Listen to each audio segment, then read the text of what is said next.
नमस्कार दोस्तों, एक्सेल की ज़ीरो टू हीरो वीडियो में आपका स्वागत है। आज एसेंशियल वीडियो पार्ट 2 के सेकंड वीडियो में मैं आपको बताऊंगा इफ्स और एन एंड। तो मैंने यहाँ पे फॉर्मूला पहले से ही लगा रखा है। मैं सारे फॉर्मूलाज को हटाकर मैं आपको दोबारा से बताऊंगा कि आपको करना कैसे है। सबसे पहले हम इस वाले फॉर्मूलाज को हटा लेते हैं। सबसे पहले हमें जो है टोटल करना है। टोटल करके ही बाकी सारे फॉर्मूलाज जो है हम अप्लाई कर सकते हैं। तो सबसे पहले टोटल के लिए मैंने आपको लास्ट वीडियो में बताया था। इसके लिए हमारे पास सम फॉर्मूला होता है, इक्वल टू सम।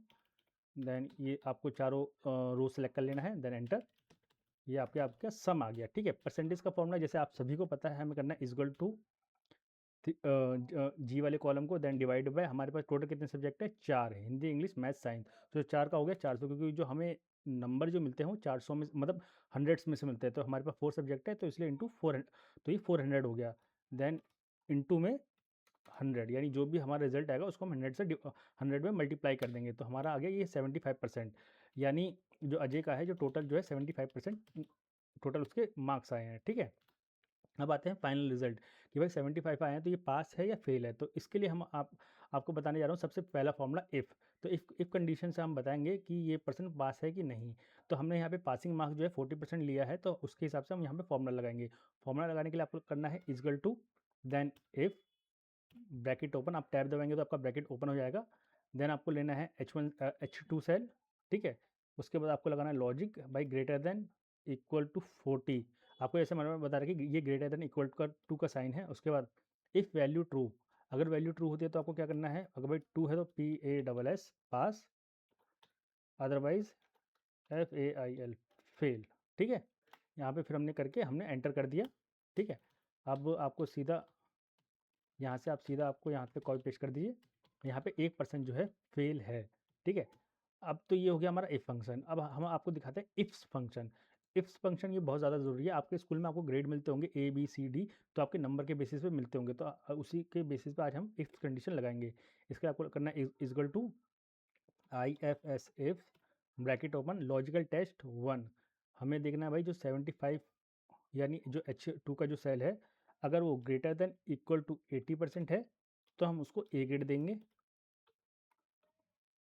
फिर हम दोबारा उसी सेल पे जाएंगे क्योंकि हमें लॉजिकल टेस्ट भी देना है। ठीक है, अगर वो ग्रेटर देन इक्वल टू 60 है तो हम उसको बी ग्रेड दे देंगे।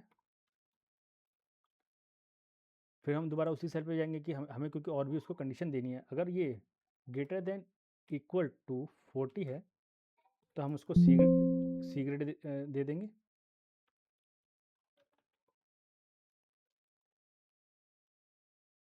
और एल्स एल्स अगर H2 अगर हमारा लेस देन इक्वल टू 40 है तो हम उसको दे देंगे भाई D grade in the sense fail. और देन हम कर देंगे ब्रैकेट क्लोज।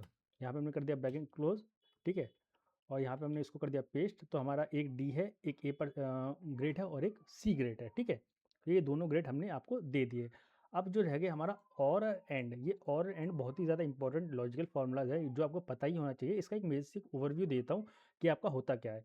सबसे पहले ये जानिए, अगर और के अंदर अगर आप कोई एंड लॉजिक लगा रहे हैं, इसके अंदर दोनों जो कंडीशन है, यानी पहला कंडीशन और दूसरा कंडीशन दोनों अगर ट्रू होंगे तो आपका ट्रू रिजल्ट देगा, अदरवाइज आपका फॉल्स रिजल्ट देगा।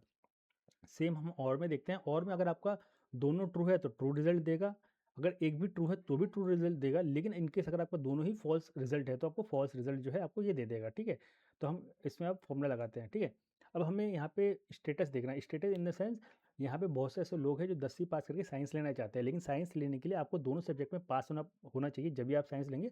अदरवाइज आप साइंस नहीं ले सकते। तो इसके लिए आपका एंड कंडीशन आएगा, क्योंकि हमें दोनों कंडीशन को है ट्रू चाहिए। ठीक है, तो इसके लिए हम लगेंगे इक्वल टू इफ। फिर उसके बाद हम जहाँ यहाँ पे हम एंड कंडीशन लगाएंगे, यहाँ पे एंड देन ब्रैकेट ओपन। अब यहाँ पे देखिए आपको दो लॉजिक दिया गया है। यहाँ पे आपको मल्टीपल लॉजिक भी दे सकते हैं, क्योंकि आपको मल्टीपल लॉजिक देंगे तो आपको सारे के सारे लॉजिक ट्रू होंगे, जब भी आपको ये ट्रू रिजल्ट देगा। ठीक है, तो हमारा लॉजिक बना भाई मैथ का ग्रेटर देन इक्वल टू 40 होगा। ठीक है, फिर उसके बाद हमें देखना है साइंस में भी भाई ग्रेटर देन इक्वल टू 40। अगर दोनों ट्रू है तो हम लिखेंगे भाई फाइनल पास, अदरवाइज फेल तो हम कर नहीं सकते क्योंकि ये एक में पास हो सकता है, तो इसलिए हम इसको लिखेंगे री एग्ज़ाम। क्योंकि हमें फेल नहीं करना है, इसलिए हमको लिख देंगे एग्ज़ाम। फिर हमने कर दिया ब्रैकेट क्लोज। ठीक है, final pass equal to re exam.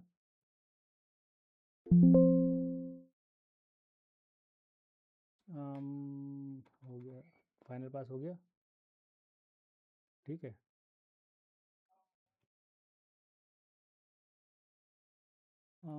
Okay 40,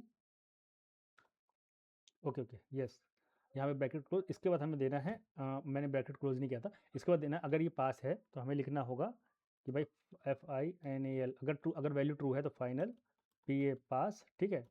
और अगर वैल्यू अगर फॉल्स है तो फॉल्स में हम लिख देंगे री, EXAM, ठीक है। क्योंकि अभी हम इफ़ के अंदर एंड का कंडीशन दे रहे हैं, इसलिए हमें जो रिजल्ट है वो हमें एंड में देना है, ब्रैकेट क्लोज करके हमें एंड में रिजल्ट देना है, ठीक है। यहाँ पे हम कर देंगे एंटर। तो भाई ये तो फाइनल पास है, इसका री एग्ज़ाम की रिक्वायरमेंट है, इसका री एग्ज़ाम की रिक्वायर्ड, ये तो वैसे तो नॉर्मली पास है, पर इसका री एग्ज़ाम की रिक्वायरमेंट इसलिए है क्योंकि ये पर्सन जो है मैथ में, आप देखेंगे ये मैथ में जो है फेल है, इस वजह से हमें इसकी री एग्ज़ाम की ज़रूरत है, ठीक है। ये तो हो गया आपका एंड कंडीशन। अब आते हैं हम और पर, तो और कंडीशन तो बहुत ही ज़्यादा फेमस वाला है, इसमें अगर आपकी कोई एक भी कंडीशन अगर आपका ट्रू है तो आपको आपका जो रिजल्ट ट्रू में आएगा, यानी आपने बस एक भी अगर अच्छा काम किया तो आपको स्वर्ग आपको मिलेगा, ठीक है। तो इसमें हम आते हैं इक्वल टू इफ़, ठीक है। अब इसमें हमें देखना है कि भाई अगर पर्सन, इफ़ लिख दिया हमने पहले और फिर हमने लगा दिया और का फंक्शन, ठीक है। देन सिंपल यहाँ पे ब्रैकेट ओपन हो चुकी है, हमारा पहला लॉजिकल टेस्ट है भाई कि अगर इनके मैथ में ग्रेटर देन इक्वल टू 90 नंबर है, ठीक है, क्योंकि मैथ ज़्यादा ज़रूरी है, या फिर इनका परसेंटेज में, या फिर इनका परसेंटेज में ग्रेटर देन इक्वल टू 80% है, ठीक है। तो अगर ये दोनों, अगर दोनों में से अगर एक भी अगर ट्रू है, ठीक है, अगर दोनों में से अगर एक भी ट्रू है तो हम इनको दे देंगे भाई स्कॉलरशिप, SCHOLORSHIP, स्कॉलरशिप दे देंगे। अगर नहीं है तो भाई सॉरी स्कॉलरशिप नहीं दे सकते, हम लिख देंगे नो, ठीक है। SCHOLORSHIP स्कॉलरशिप, नो स्कॉलरशिप, क्यों हम इसको भाई स्कॉलरशिप नहीं दे सकते अगर इसका एक भी ट्रू नहीं है तो, ठीक है। तो नो स्कॉलरशिप कि भाई क्यों, इसका नंबर तो 75 था लेकिन इसका जो मार्क्स है वो 85 तक, मैथ में सिर्फ 85 है, तो इसको हम जो है स्कॉलरशिप नहीं दे सकते, ठीक है। तो इसमें यहाँ पे सिर्फ एक ही 2% हैं जो एलिजिबल हैं। अब यहाँ पे आप देखिए कि इनका जो टोटल परसेंटेज तो 87 था, लेकिन इनका जो इनका मार्क्स 80 था, लेकिन इनका जो परसेंटेज था वो 87 था, जिस वजह से ये स्कॉलरशिप के लिए एलिजिबल हो चुके हैं। तो इसी के साथ आज की इस वीडियो को हम समाप्त करते हैं। आने वाली वीडियो को लिए धन्यवाद।